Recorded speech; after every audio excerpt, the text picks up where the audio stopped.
सारे गुरुजनों को प्रणाम। आप सब कैसे हैं? और आज के एक गहन विषय के बारे में हम चर्चा करने जा रहे हैं। अच्छा, संस्कृत में ऐसा है वैसा है, संस्कृत में वो श्लोक है वो श्लोक है, तो इससे हमें क्या? ये सारे चीज को लेकर लिखित रूप में संस्कृत की महिमा गाया जाता है और इससे लोग सोचते हैं कि संस्कृत पढ़ने से क्या फायदा। चलिए, उस घसा पीटा रटा पीटा चीजों को लेकर मैं संस्कृत के महिमा के बारे में आज कुछ बोलने वाला नहीं हूँ। मैं प्रैक्टिकली बोलने वाला हूँ कि संस्कृत को क्यों सीखना चाहिए। चलिए जानते हैं इस पहली बात तो यह है, संस्कृत क्यों सीखना चाहिए, यह गहन प्रश्न है। क्यों सीखना चाहिए, इसके आंसर में, इसके उत्तर में बहुत सारे गहन अनुसंधान भी हो गया है, लेकिन इससे केवल रटा पिटा हुआ ही चीज हमको हाथ में लगता है और उसी को लेकर हम संस्कृत कभी पढ़ते हैं और कभी पढ़ते पढ़ते निराश भी हो जाते हैं। पहली बात तो यह है, संस्कृत क्यों सीखना चाहिए, उसके कुछ नेगेटिव चीज जो आजकल के लोगों के मन में बैठ गया है उसी को दूर करते हैं। फिर हम उस पॉजिटिव को, अर्थात कुछ सकारात्मक अर्थात कुछ गुणात्मक चीजों की चर्चा करेंगे कि संस्कृत क्यों पढ़ना चाहिए। पहली बात नेगेटिव ये है कि आजकल कंपटीशन मार्केट बहुत बढ़ गया है। आप इंजीनियरिंग में हो, चाहे एमबीए में हो, चाहे कोई भी पाठ में हो, कोई भी विद्या में हो, कोई भी चीज में हो, हम जब अध्ययन करने बैठते हैं तो हमारा पहला लक्ष्य होता है कि इसमें कैरियर कैसे बना। इसलिए हम जी तोड़ के मेहनत करते हैं। तो संस्कृत पढ़ने वाले में भी ऐसा भावना रहता है कि हम संस्कृत पढ़कर बीएड करेंगे, एमएड करेंगे, उसके बाद टीचर बनेंगे, लेक्चर बनेंगे। लेकिन टीचर लेक्चर बनने के लिए बस केवल पढ़ के डिग्री ले आना, ये कोई जरूरत नहीं है, क्योंकि केवल डिग्री लाने से तो बहुत सारे मूर्ख बच्चे भी मार्क लेकर डिग्री ले आते हैं, लेकिन उससे नौकरी फोकरी नहीं मिलने वाला है। और दूसरी बात यह है कि पढ़ के ही नौकरी करेंगे, संस्कृत पढ़ के ही संस्कृत क्षेत्र में नौकरी करेंगे, इसका कोई गारंटी नहीं है। क्योंकि आजकल के प्रतियोगिता का जो, स्पर्धा का जो माहौल है, उसी माहौल में हमको जी लगा कर ही पढ़ना चाहिए। ऐसे हम थकते हुए जो पढ़ते हैं, ऐसे हल्के से जो पढ़ते हैं संस्कृत में, इसीलिए हमारा लक्ष्य कभी पूरा नहीं हो पाएगा और संस्कृत में हम कभी भी कुछ भी नहीं बन पाएंगे। और दूसरी चीज यह है कि संस्कृत को लेकर आपके मन में जो धारणा यह है कि संस्कृत हम पढ़ना छोड़ देंगे क्योंकि आजकल नौकरी मिलना मुश्किल है, तो संस्कृत पढ़कर क्या लाभ है। तो मेरा कहने का ये बात है कि केवल नौकरी मिलने से ही क्या संस्कृत पढ़ेंगे। तो ये जो नेगेटिविटी हमारे अंदर फैला हुआ है और उसको लेकर हम संस्कृत के प्रति अनाग्रह दिखाते हैं, अपना आस्था और श्रद्धा को छोड़ देते हैं, यह हमारा बहुत बड़ा गलती होता है। इसलिए ये गलतफहमी को हम लोगों को दूर करना चाहिए और ये बात समझना चाहिए कि आवश्यकता तो नौकरी का जरूरी है, लेकिन ये नौकरी करना ध्येय बनाकर संस्कृत की निंदा करना, यह हमारे लिए उपयोगिता नहीं है। क्योंकि हम संस्कृत के बच्चे संस्कृत के बारे में इतने महिमा गान करके भी संस्कृत के निंदा अपवाद करेंगे, उसमें नौकरी नहीं मिलता। बीएड करके आजकल बहुत सारे बच्चे ऐसे बैठे हैं, पीएचडी करके ऐसे बैठे हैं, इसलिए संस्कृत पढ़कर क्या फायदा। ये सारे चीज मन में जो उतार के संस्कृत के प्रति हमारा आस्था का जो कमी करने, हमारे अंदर में जो कमी करने की जो एक माहौल पैदा होता है, उस कमी करने के माहौल से ही संस्कृत से हमारा अभिरुचि छूट जाता है। इसलिए ये माहौल मत बनाए, क्योंकि हमारा कर्म हमारे हाथ में है और हम अच्छे से पढ़ना चाहिए। यदि अच्छे से पढ़ेंगे तो कहीं भी नौकरी मिलेगा, लेकिन नौकरी को संस्कृत के साथ जोड़ के जो संस्कृत की निंदा किया जाता है आजकल, ये तो कभी भी उचित नहीं। और ये एक बात है, मेरे एक दोस्त था प्रबंजन उसका नाम, वो संस्कृत पढ़ता था और कॉम्पिटिटिव भी प्रिपरेशन करता था और वो बाद में आईसीआईसी बैंक का वो मैनेजर बन गया, बाद में नौकरी किया। मतलब संस्कृत पढ़ा, पीएचडी किया, नेट किया, लेकिन बैंक का कर्मचारी बना।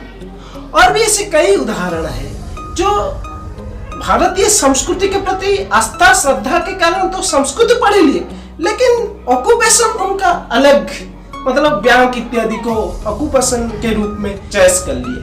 संस्कृत को उसके साथ जोड़ के संस्कृत की निंदा और अपवाद में नहीं जुड़े। इसलिए ये सारे चीज को देख के ध्यान में रखते संस्कृत की निंदा करना कृपया बंद करें, बंद करें और बंद करें। अब आते हैं पॉजिटिविटी के ऊपर कि संस्कृत को सीखने से क्या होगा। पहले बात ये, हम जब किसी मुस्लिम बच्चे को पूछते हैं, वो उर्दू जानता है, कम से कम कुरान पढ़ता है, कम से कम कुरान के वाक्यों को याद करता है। अब जब क्रिश्चियन वालों को पूछते हैं, उनके छोटे छोटे बच्चे भी गॉड को क्या प्रेयर किया जाता है वो बोल देते हैं, और वो जानते हैं भी बाइबल में कैसा क्या लिखा है। कम से कम उनको बाइबल दे भी दो, वो पढ़ के कुछ कुछ समझ जाएंगे। लेकिन हम लोगों को जब पूछा जाता है कि गीता पढ़ते हो, वो बोलता है कि भाई मुझे तो संस्कृत के बारे में पता नहीं, तो गीता कैसे पढ़ूं। तो ये क्या, हमारा एक जो धर्म के प्रति आस्था है, वो धर्म के प्रति आस्था जो संस्कृत के साथ जुड़ा है, हम लोग उत्तर नहीं दे पाते हैं कि वास्तव में हमको संस्कृत सीखना चाहिए था। क्योंकि मुस्लिम वाले अपने धर्म ग्रंथ को पढ़ लेते, क्रिश्चियन वाले अपने धर्म ग्रंथ को पढ़ लेते, लेकिन हम भारतीय हिंदू होकर भी अपना धर्म ग्रंथ नहीं पढ़ पाते, क्योंकि हमको संस्कृत नहीं आता। ये तो बहुत बड़ा लज्जाजनक की बात हो गया ना। इसलिए ये सारी चीज को ध्यान में रखना चाहिए। और दूसरी चीज, आप चाहे संस्कृत की निंदा करो, या चाहे आप संस्कृत को गाली करो, या आप संस्कृत के बारे में झगड़ा भी कर लो, लेकिन अब आप लोगों के जब शादी वगैरह होता है, व्रतोपनयन होता है, तभी वैदिक ब्राह्मणों को हम बुलाते हैं कि नहीं? तो वो क्या इंग्लिश में मंत्र जाप करता है क्या?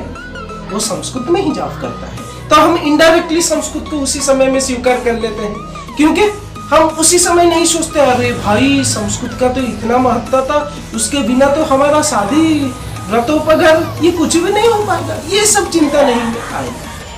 इसलिए तो ये चीज जरूर ध्यान में देना चाहिए कि हमारे बहुत सारे जीवन के अत्यावश्यक चीज भी संस्कृत के साथ जुड़ा है। इसीलिए हमको संस्कृत का अध्ययन अच्छे से करना चाहिए। और तीसरी बात, संस्कृत का जो विचार है, ज्ञान है, जैसे हम लोग सोचते हैं कि प्रेयर में बोलते हैं कि सर्वे भवन्तु सुखिनः, सर्वे सन्तु निरामया, सर्वे भद्राणि पश्यन्तु।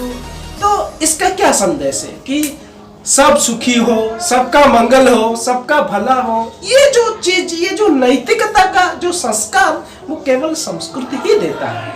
यदि हम संस्कृत नहीं पढ़ेंगे तो ये नैतिकता का जो संस्कार होता है, ये जो भावना होता है, ये एक भावना का संस्कार हमारे जो अंदर छिपा हुआ रहता है, पूर्व पुरुषों से भी जो वो संस्कार अंदर में छिपा हुआ पड़ता है, वो फिर दब ही जाएगा, उसका प्रकट नहीं हो पाएगा।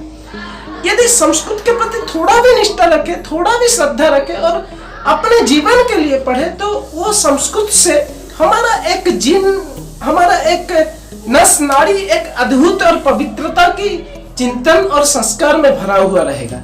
इसलिए वो उस संस्कृत के पाठ पढ़ेंगे और उसी के हिसाब से हमारा थोड़ा बहुत भी 20-30% भी यदि आचरण में आ जाए, तो हमारे लोगों में एक भावना रहेगा कि अरे ये तो संस्कारवान है, अरे ये तो संस्कृत का श्लोक जानता है, अरे ये संस्कृत का तो बहुत बड़ा विद्वान है। ऐसे करके उसका सम्मान होता है, उसका निंदा नहीं होता है। मैं अपना एक अनुभव बताता हूँ। एक बार मैं जब आचार्य पढ़ रहा था, उस आचार्य के समय में बरहमपुर किसी के घर को गया था। उड़ीसा में बरहमपुर जगह है, वहां पर किसी के घर को गया था।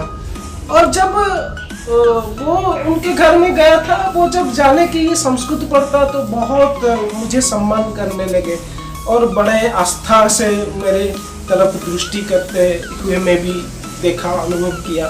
तो एक बार क्या हुआ, उनके घर में ठहरते समय एक बार रात्रि भोजन के समय किसी एक ने खाते समय पानी पी लिया। तो मैं बोला कि नहीं, खाते समय यदि पानी पिएंगे, ये खाने के बाद यदि पानी पिएंगे तो ये ठीक नहीं है। और बोला कैसे ठीक नहीं? तो मैं चाणक्य जी के एक श्लोक बोल दिया कि अजिन्ने भेषजं वारी जिन्ने वारी बलप्रदम भोजने चामृतम बारी भोजनांते विषप्रदम।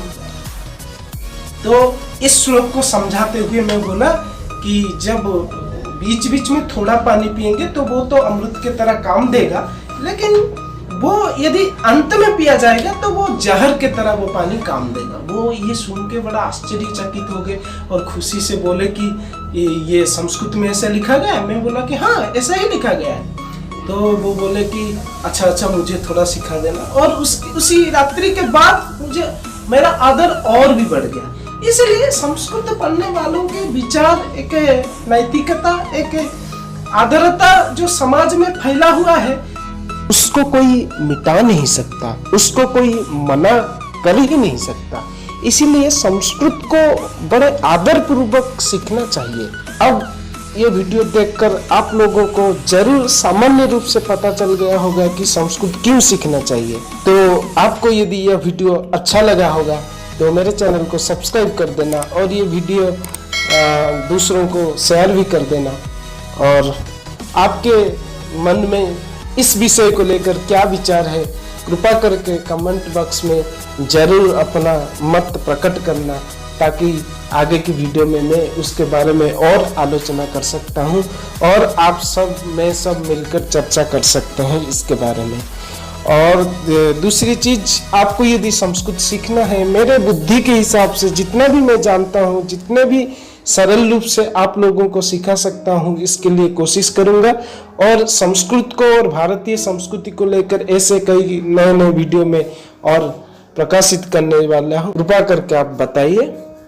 तब तक आपका शुभ हो और मंगल हो। नमो नमः।